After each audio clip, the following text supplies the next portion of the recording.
Tom, thank you very much for the kind introduction. I flew in from New York last night, and I'm very excited to be here at Stanford with you guys. So I'd like to talk about two things while I'm here. The first thing is my entrepreneurial journey and share some of the lessons I've learned. And the second is talk about the power and the potential for creativity. A topic that typically isn't discussed, it's certainly mentioned, but I really do believe it's a source it's an unlimited resource that people really should take more advantage of. So I'll start with how I came to this country. As you can tell from my accent, I'm not American, or else I wasn't born in America. I came here when I was 16 years old with my parents. He's a professor, so we kind of jumped around from university to university. And I graduated with a finance and accounting degree, and I did what most people with finance accounting degrees did, is like you went to Wall Street. So I did M&A my first year, and I found it fascinating just to be in the midst of so much, just to see kind of really global capital flows, learned lots of skills, financial skills, etc. I spent way too much time with models, and I'm talking about financial models, by the way. So I definitely learned a lot in that department. But I think I felt something was missing, and we would go to pitch companies around helping them raise capital at JP Morgan. And I just had this burning urge to be on the other side of the table. So I called my mom and I told her that I wanted to be an entrepreneur, and like a typical African mother, she's like, well, that's not a job, what's an entrepreneur? And it's like, I have to have a real company to work on, a real business opportunity to go after. So I figured that the best way to do that is to have sort of transition points for myself, and for me, that was business school. So while I was at Harvard Business School, I didn't have one interview for a job because it was clear in my mind that I wanted to be an entrepreneur. I wanted to have full control over my life. I wanted to have the freedom to choose how I spent every single day of my life going forward. So that was the decision I made. So after graduating from school, I ended up starting a company called AfriDac with a classmate of mine and my brother. And so you have to think back in 2000 when I graduated, right? So internet penetration in Africa was still pretty low, but among the corporations and the corporates, it was good enough. And the idea behind AfriDac, which was a play on NASDAQ, is to create a platform to trade financial assets, money markets, and foreign exchange securities in Africa, given just the penetration of internet access on the continent. And we raised friends and family around. We flew to South Africa, to Nigeria, working on business development deals, and the company failed. And that leads me to the very first lesson, right? So people often talk about pick an opportunity that you feel like you're the best person to solve. And it's certainly great, sound advice, but remember that you kind of have a kind of conflict of interest, right? So not only are you the person deciding who's the best person to build this company, the person is also you. So our mistake was, so we looked at our team, right? So I had a finance background. My co-founder had operations background. My brother was a securities lawyer. And on paper, it made sense that we would be almost like the perfect team to go solve this problem in Africa. But in reality, what we found was that we didn't really understand the nature of the problem. And while it made sense on paper that foreign financial assets should be, you can create a great platform to trade in financial assets, we didn't understand the kinds of agency issues we found, particularly in Nigeria.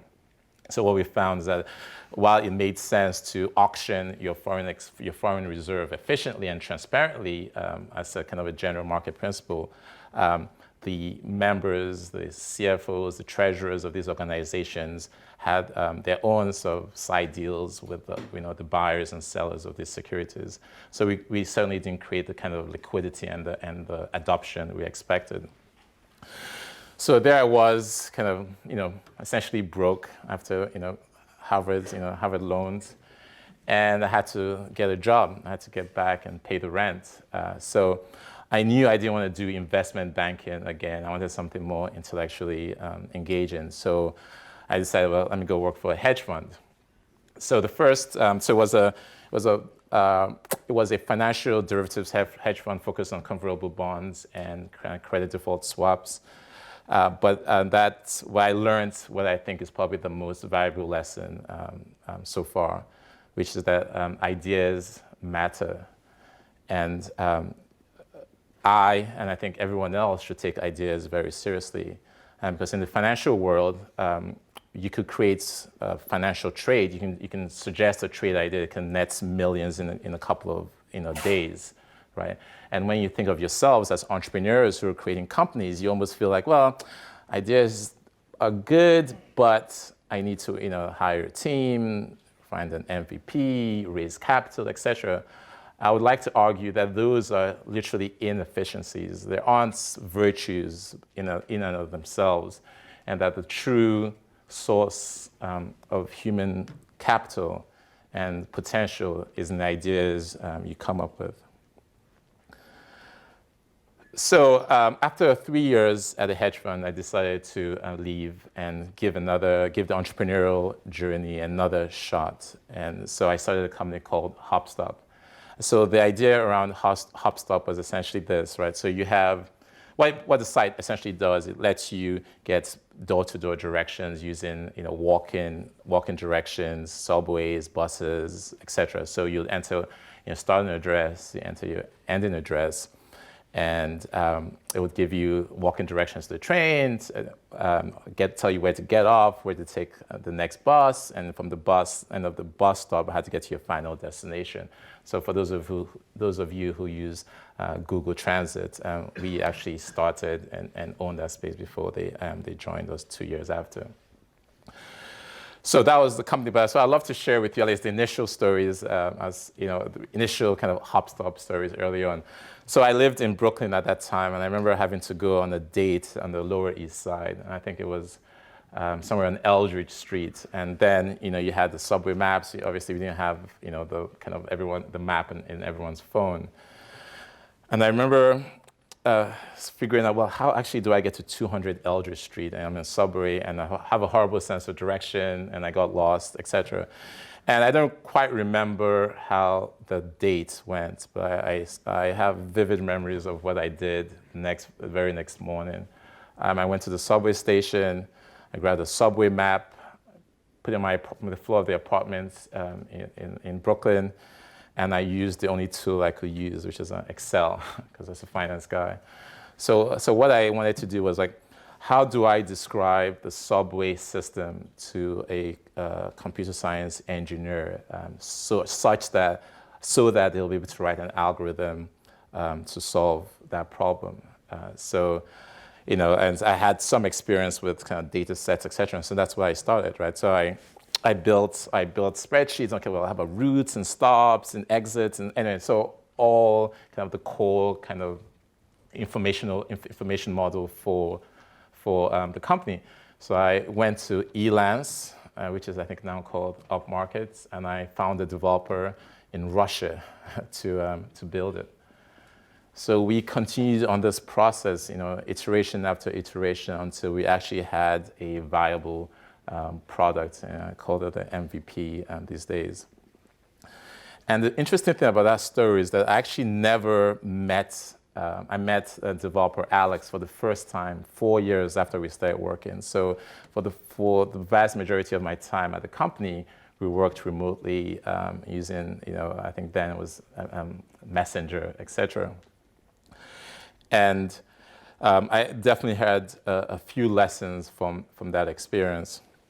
The first one is that product matters, right? Product solves so many problems in so many ways, right? So it helps you retain and grow your user base. It helps you get PR, right? Because once someone in the press uses it, they won't write about a product that they aren't actually in love with.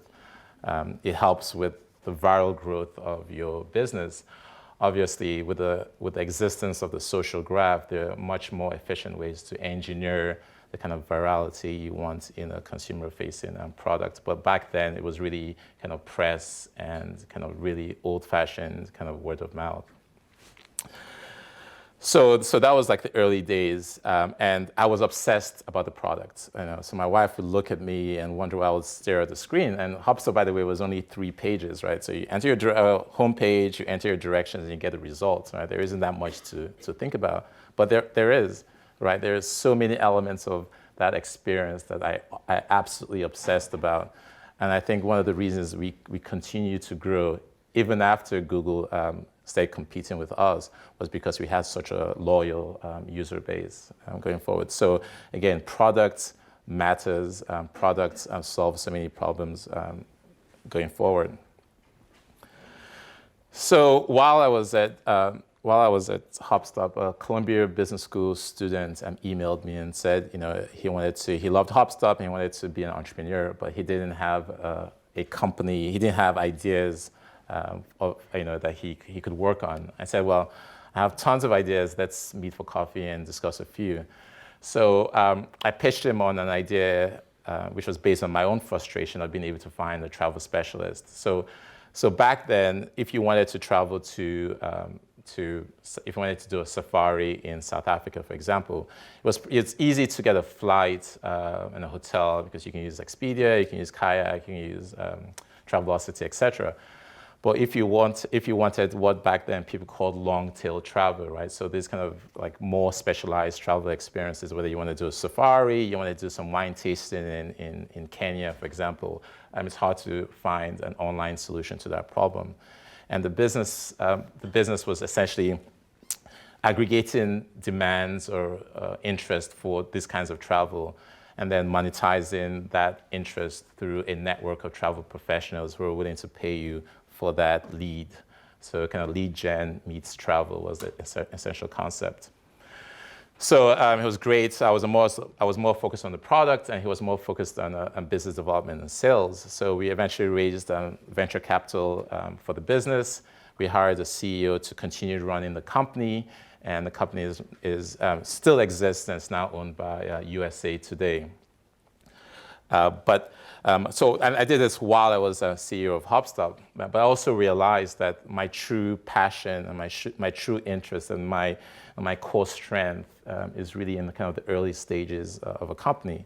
So I approached my board, and with their support, we ended up recruiting a new CEO for the company. Then the company was in, I think, 20 cities or so. And he did a fantastic job, the new CEO, and scaled it, I think, to close to 300 cities by the time of the acquisition. So it was a decision that was a really tough decision to make, just because I was so product-centric, and to be able to hand over a company that you've built, kind of really from scratch to someone else to have stewardship over. It's a pretty tough thing for any entrepreneur to do. But I thought it was the right thing to do, just given my own particular skill set and that kind of understanding of what my own particular passions were, and my deficiencies in particular in terms of growth and skill in the business. So I then moved to West Africa, where I essentially did private equity for 3 years. So I switched from entrepreneur to now investing or wanting to invest in food businesses started by small and medium scale entrepreneurs. So the whole idea was if I could invest capital and also help in addressing the food challenges in West Africa, it would be something worth doing. And I thought that at least I'll be able to do good while making money as well. So we saw lots of companies. We saw one particular story was a soy processing factory in Kumasi, which is an hour away from Accra, Ghana's capital. And so I walk into the guy's factory, right? And you see this kind of old equipment still rusted. You see holes in the wall. And essentially, this entrepreneur had incredible vision in terms of what he wanted to do, but he lacked lots of information. He didn't have really a template to begin to build his business. He bought the wrong equipment from China. He just made so many fundamental. He didn't think about the layout of the factory to allow for the optimal processing of soy, etc. And I saw many companies like that, right? And so I did a short TEDx talk on this whole idea of a business in a box, where if society's real goal is to foster entrepreneurship, especially among small and medium-sized businesses that account for the vast majority, not the vast majority, around 50% of the non-government workforce, we can easily do so much more to encourage it and kind of de-risk that process for them. So the whole idea around the startup in the box was basically say, look, let's think of the verticals or the industries that make sense, whether it's soy processing, mango processing, food processing, silos, whatever it is, and let's create and crowdsource and open source and make it freely available the core elements of a successful business of that kind. So think of being able to look at, say, mango processing and be able to say, look, here's the blueprints. Here's an architect submits a layout of an optimal factory for mango processing, and an engineer says, look, a process engineer says, look, here's the best way to set up your line to be able to get the results you want. Or a financial person contributes a simple financial worksheet that lets them plan for working capital, which was a major issue in many of the companies I saw. So that was the idea. So for those of you who are interested, you can just Google my name, and I think on YouTube, it's on YouTube if you are interested in pursuing that. But that was kind of what I felt was missing on the African continent. So we ended up not investing in the food business as I wanted, and we did make some other investments that also turned out okay. But I certainly didn't succeed in the ability of being able to contribute to the kind of the food value chain in West Africa. So then in 2013, Apple bought HopStop. So I moved back in 2013 to New York City. And so there, I think, is another lesson. So just think of, I think it was 2005 that Google Transit launched, right? So up 2007, probably. So there we were, small team of guys and girls in New York City, and literally the number one competitor you have is Google. I mean, that's that's a pretty tough place to be, and you never know. People talk about the ups and downs of entrepreneurship. It's very true. But the thing to realize that the ups may actually be, downs, and the downs may actually be ups, right? So regardless of what the good news or bad news you have, just keep on focusing on what you need to do. So to illustrate that, so one would argue that the entry of Google into our space was one of the worst things to happen, and we continue to grow even though we probably didn't grow as fast. If you just think about how widely distributed and syndicated the Google Maps product is. But I suspect I wasn't in the boardroom when the Apple decision was made, but I suspect that the Apple acquisition of HopStop was because they had a competitive hole in their core mapping product, and they needed to fill that hole. So again, take your good news and take your bad news and just keep on going, because again, in my own case, the entry of Google was probably one of the catalysts for Apple's acquisition of HopStop. So over the past 12 months have actually been one of the most creative months for me. I can describe how I feel right now, because every element of every month, every couple of weeks, an idea pops into my head, and I think they're good ideas, and I'm very excited to work on them. But what I see, and to Tom's introduction, is what I see is, well, you have these, what you think are great ideas, then why can't they be great companies, right? Then as I observed what's happening in the kind of incubator and accelerator space, I just feel like there's more that can be done. And in some ways, the entrepreneurial process, even in the United States, reminds me of what I experienced with Kofi in Ghana. So you have ideas, you have passionate people who want to build great companies, but you also lack so much information, so many resources to execute on those ideas, right? And in my mind, I realized that I think that the whole system can be re-architected in a much more efficient way so that the countless entrepreneurs don't spend their life savings and have all the family issues that go with the failures that are very often the case with many of these startup ideas. So my particular passion right now is to basically rethink the entrepreneurial process, rethink how do good ideas turn into great companies and create the kinds of win-wins, right? Where you have great idea, great company, you have investors who make enough money for the ideas, and you have the entrepreneurs who don't spend 5, 10 years of their lives on a company that doesn't result in the kind of outcomes they want. So I came across a very interesting commencement speech by a guy named David Foster. I'm not sure how many of you, who knows about David Foster? Okay, great. So it goes something like this. So two little fish are swimming down a stream, and they come across with this older big fish, and the older big fish says, "Good morning, boys. How's the water?" Right? And they swim by. And one of the little fish looks at the other little fish and says, "What the heck is water?" Right? So it's, I guess you guys. So I mean, I thought it was very profound because it really cuts at the heart of the question of creativity. So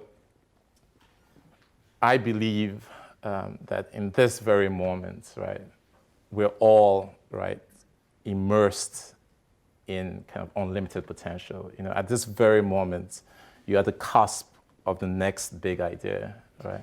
And you might wonder, I'm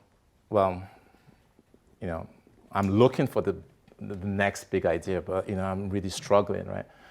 And I think I believe that's the wrong approach, right? So the key in my mind in terms of unleashing the kind of potential human creativity that I think all of us have is to try not to look for the next big idea, right? So instead of doing that, I suggest and I hope that you figure out what kinds of activities and habits do you need to inculcate, right? To basically be able to see the water next to you, right? Which is a different approach, because what you'll find is that not only will you see that which you sought, you might see that which you didn't even know to look for, right? So a whole different set of possibilities that become available to you once you have that mental approach towards creativity.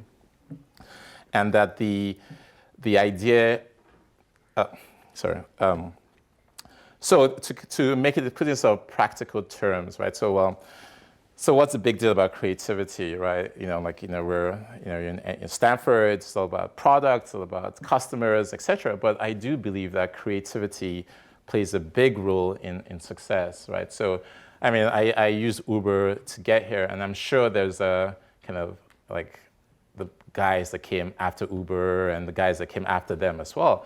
But I use Uber, and that's what I use. So there are real competitive advantages in being first to market. And if you have a new idea that no one's thought of, right, you own that space, you own the market share, you own you create thought leadership in the space, and it's a real competitive advantage, especially to the extent that you're building network effect type businesses. It's a strong, and be able to be first in doing something is a real advantage. even after starting a company, to be able to take comments, ideas from your customers, from other people, from other industries, and apply it to your own company, again, is a source of incredible value. And I encourage you to think about think of creativity as a way of really unleashing a lot of value that's right there in front of you, right? So you might not see it, but it's there. So instead of looking for it, trying to figure out what stops you from seeing really what's next to you. So again, that leads me to kind of what I'm working on now. So because I've gone through this period of lots of creativity, my challenge right now is to figure out a way, well, how do I turn that creativity and the ideas I have now into companies? So I'm working on a variety of things, but the first thing that I realized, like the number one bottleneck for me is finding talented people to join the team and work on these different ideas so far. I believe creativity, again, as I said, is a source of unlimited wealth. You will never run out of good ideas to start. You just haven't found those good ideas. And once you find the next one, there'll be a next one after that. It never ends. There won't be a point in human history where we would have all the ideas, all the services, and all the products we want, right? That'll never happen. Those ideas are out there. You just need to figure out how to actually see the water next to you. And to put it in more concrete terms, imagine a marketplace where you have the small fish, right, competing with the older big fish, right? And they don't even know there's water next to you. So those are my comments, and those are my experiences so far. I'd love to answer any questions you have.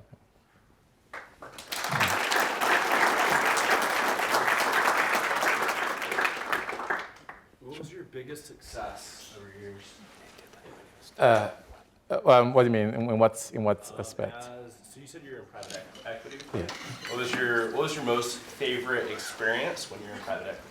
Could you repeat the question? Yeah. So the question was, what was my most favorite experience in private equity?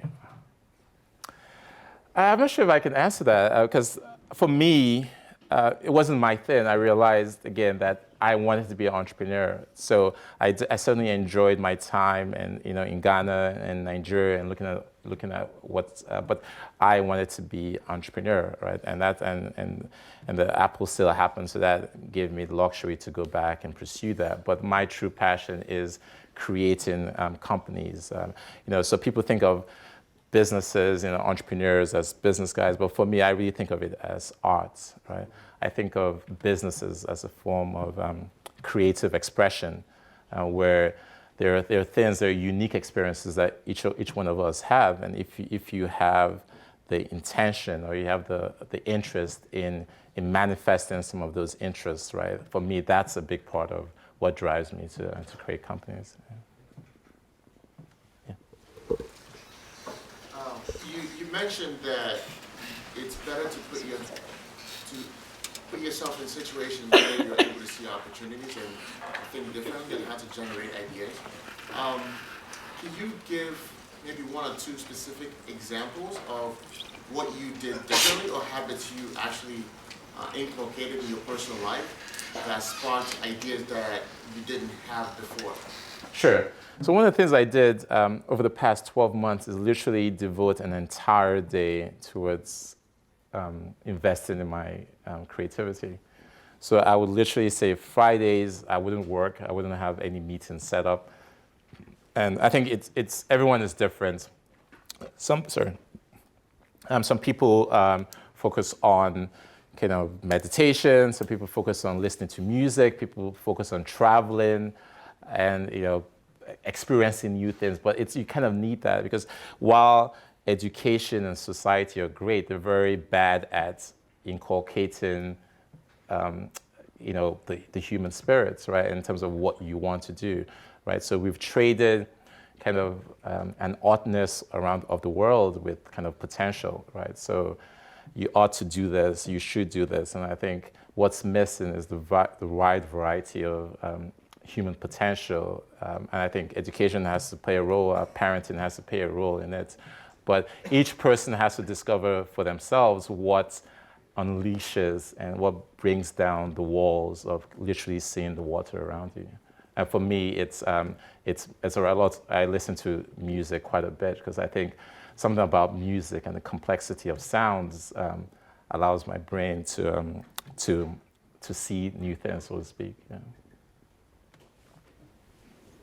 I just had a question about the impact that your company has, or actually Constant Capital LLC or Partners Ventures has in Africa. I think recently, I guess you were ranked amongst the Forbes Africa's most powerful men, or whatever. What do you see as your vision or your impact for the African region in terms of Constant Capital Ventures investing in the young people or in the people in Africa in general? Sure. And what kind of impact or changes do you think you? Sure. I don't know how I made it on the list, so let me just start off with with that. So I think technology represents a huge opportunity for Africa. So the way I think about the opportunities with technology, especially in Africa, is I think at some point, I don't know if it's 10, 20 years from now, all the phones in the world will probably be smartphones, right? So you have, the poor African armed with a smartphone, right? And that, for the first time, allows them to access and now creates an ecosystem, a marketplace for people to build the kinds of apps and services that actually create value for them. The large corporations and most of the governments in Africa have done a poor job in really catering to the average man. So once you have these phones in the hands of the average African, you can now allow them to access a whole variety of resources and assets that they never had an opportunity to. So in healthcare, in education, financial services, all those are things that make a big impact on the lives of the everyday African. So we don't invest specifically saying we're going to invest only in Africa. My vision for the venture builder based out of New York City that I'm working on is to be able to address global opportunities, including those in Africa. In comparison to other incubators or accelerators that are out there, what are you going to do differently from the ones that you see right now? Yeah, well, that's the secret sauce that I'm working on. And there's so many elements to it, and I really can't discuss in detail. But the short answer to the question is, in my mind, there are basically 4 things you need to have a successful company, at least in the initial years, right? So you have a great idea, you have a well-functioning team, you probably have a product that has some traction, and you have capital, right? People could disagree on a few things, but I think roughly those are the elements of at least early stage success.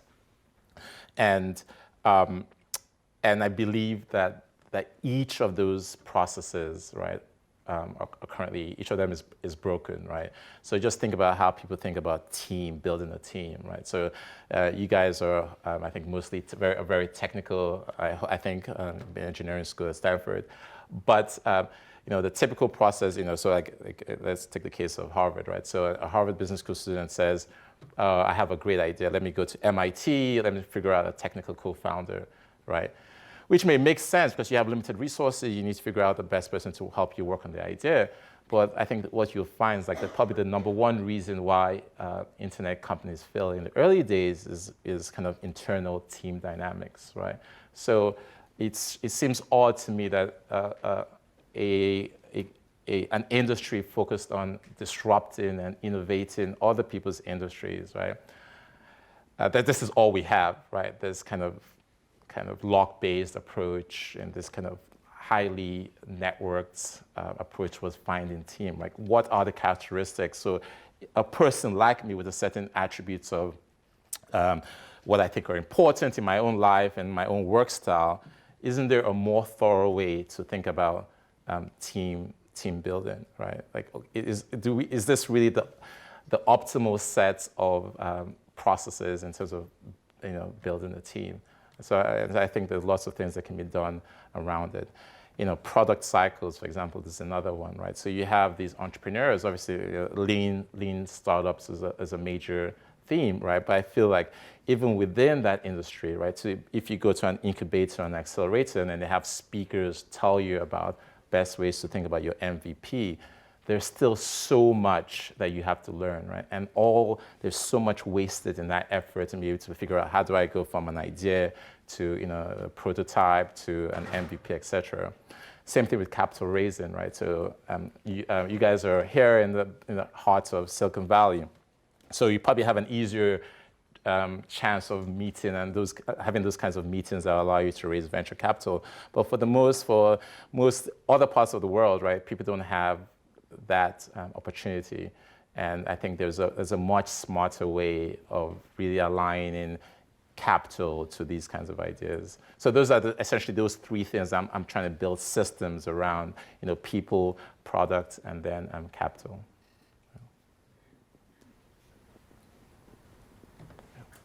So looking back on your childhood, what specific experiences would you say were particularly pivotal in forming a set of values that you think have enabled you to be successful in a variety of different contexts, but particularly within entrepreneurship? I guess what advice would you give to maybe people in college or going through college right now to really seek out experiences that would help develop those things? Sure. So I grew up in Nigeria, as I mentioned, and I came here when I was 16 years old.